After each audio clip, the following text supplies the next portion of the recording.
Hello guys, and welcome back to Let's Play Tyrian 2000. So what we're going to do with this game is, when there is text we're going to read it. Okay, that's episode 1, you can see there's 5 episodes, normal difficulty, that's what I'm going to do. And this is the sort of ship screen, so let's upgrade the ship. Standard ship, cannon, standard sort of cannon. You can have the Vulcan cannon, which is like a rapid fire thing, and you can also upgrade the cannons so you can have better fire, so that's as high as we can go. The Vulcan cannon, I normally use the pulse cannon normally. Less psychic, it's like an additional weapon on the wing, or sometimes you have a little ship that flies alongside you, it just depends on what it is. But I think we're going to go with the pulse. That is my the preferred front gun for me. Save music louder, I don't think it needs to be, and the sound, which can get very annoying, but we'll see how we go. I did turn it down before, but we'll see as we play the game whether it's too loud or not. I'm sure you'll tell me whether it is loud enough. So anyway, this is information that we need to read. We don't have to, but it's good for the game if we do. So, after gathering all the available data, I think I've found the safest course into Tyrian orbit from my landing platform. After heading due west out of the Fuchsia mines, you should come into contact with the floating battle platforms. So, this is just random data. Watch out for auto-targeting plasma turrets, and especially the construction claws. We'll keep out with them. Whoever designed these platforms should have counted on spies and infiltrators, as they're loaded with small squadrons of surface attack drones as well. I think these platforms are filled with gravity ore, which would explain why they're floating. No wonder Microsoft wants to mine them so badly. I just hope I don't get intercepted before I reach orbit. Which is interesting information. Qualified release alpha. Not related, not funny. The Prime Chair said that the conventions at Motorway Savara, we feel that the economic benefits of the material gathered on Tyrian to be immensely scientific and economical, while so far we haven't found anything but scroll please. But worthless granite strata. We have been able to form stable test platforms for military deployments which avoids 80% of the gravitational pull of the main body of the planet, significantly reducing deployment time and energy consumption. In addition, there is a 260% increase in solar collection at that level of the atmosphere, and we feel that it can be beamed down to the surface to provide cheaper, more bountiful power, while avoiding the need to deploy space platforms. If we can keep the gravitational disruption active on the rock and still maintain at least a moderate ground g-force, it will increase the worth of Tyrian and provide us with an increased capacity for fast colonization. Scientists believe the material compositions in the heavy rock strata on the surface of the planet can be easily gathered while the planet's gravity has been disrupted. Tyrian is the only planet whose gravity shifts enough to allow the top strata to break apart from the planet in large sections. So far no one has been able to figure out the odd results in the force, but GenCore has stated it believes that the material components of Microsoft's world can just be on the surface of the planet. They believe the core of the world is mostly gas pressure, with molten pockets situated in several locations around the core, without any matter in the center of the planet. They have distributed hollow models of the force diagrams, which indicate the gravitational pull is very uneven around the planet, which conflicts near several locations on the surface and will provide a near cancellation of the g-force. So that's some historical information about the planet Tyrian, which is interesting. Scene Guide to the Universe Tyrian, the guidebook, so dining. Though only recently habitable, Tyrian features some capable cooking that is still at least outstanding at most of the establishments. Unfortunately, the Terrace de Rock is a lovely dining hall in the city of Rockawemo, where human creatures For our reptilian cousins, there is a fine selection of delicacies tuned finer mealworms can be found in this country standing. There's only establishments. This is not the mission that we'd like to read. Culture, there is only a rudimentary culture on Tyrian, but it does boast a fair number of lovely recreation camps for your younger kids. Rockland is a fine example of these joyous facilities. For only 240 C's credits, I think there's, you can send your unloved ones away to slave in the beautiful quartz and feldspar mines, where they will learn all about geological instability, gaseous substances, forced marches, and especially large-scale mountain sculpture. It is an experience no kid would ever forget. I don't think so.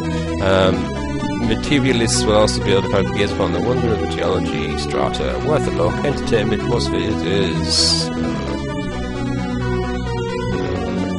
One note of caution, though, unfortunately, this is extremely dangerous, and they don't know in advance which rocks will fly off. But for a small fee, they will arrange hospitality to pick up and quick go funeral services. Well, that's very nice of them. Incoming message. Dear Trent, that's from our mum. Glad to hear you're doing well, sir. It seems nice that you will have him to park his cycle for dinner and a hollow snack. You're going to come back this Falcon's cycle, aren't you, son? We still have your roommate just up where you left it. Papa wants me to tell you he finally has a job at Microsoft. It seems they're interested in charting the Sty 5 sector where you're working. I always told you Papa would be the best hollow chart deployer on Sabara. Finally, I think we're going to move out of this old town. Papa has got a huge payment from his new job. Peace scouting job can be, we can afford to do some things we've always wanted to do. Or Papa says we have to go on the final interview now. Yeah, so... Right. Shall we get on with it? Let's start. So this is Tyrian, the very first level. And this episode is called The Escape. So, basically, the premise of the game, the actual part of the game, wow, this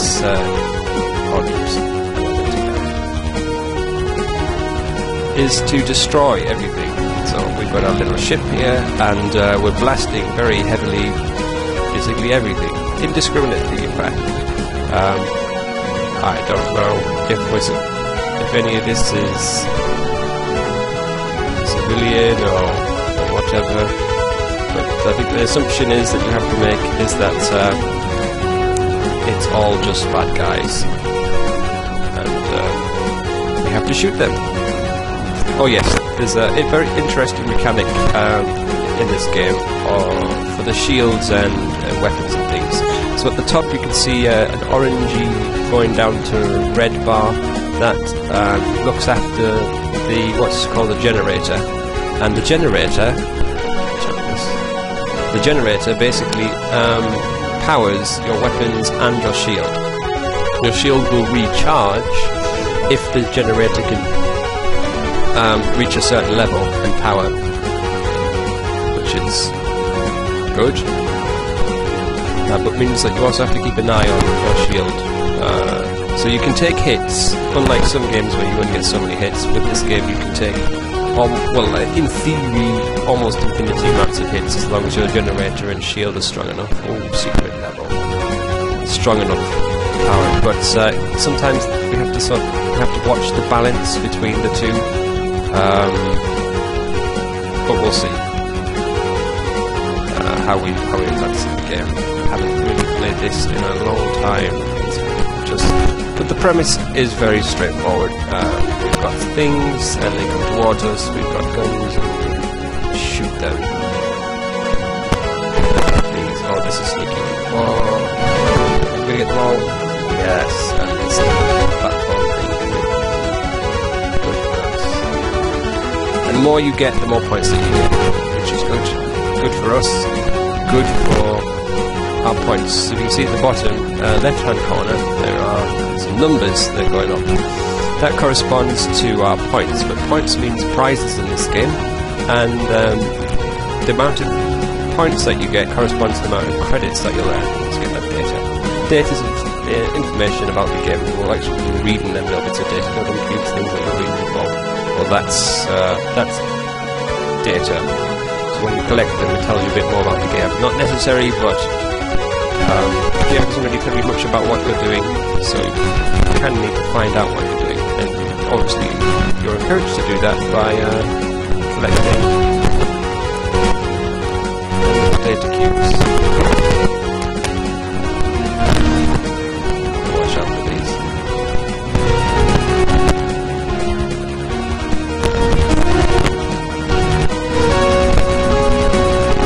Oh, sorry guys, I'm just concentrating. Spikes ahead. We warned about them in the other cubes. That's the other thing. The important thing about the cubes is that they tell you information about the next levels coming up, which is useful. And they say, like, watch out for this, watch out for that. So if you hit them cubes, they'll kill you instantly. Which can be very helpful for us. And I think this part will come up towards the boss. Oh, get that. That's such a fun. You don't get little gems worth that much very often in the game, apart from later on in the game, then you get gems worth absolutely thousands. So, oh yes, the game has crashed.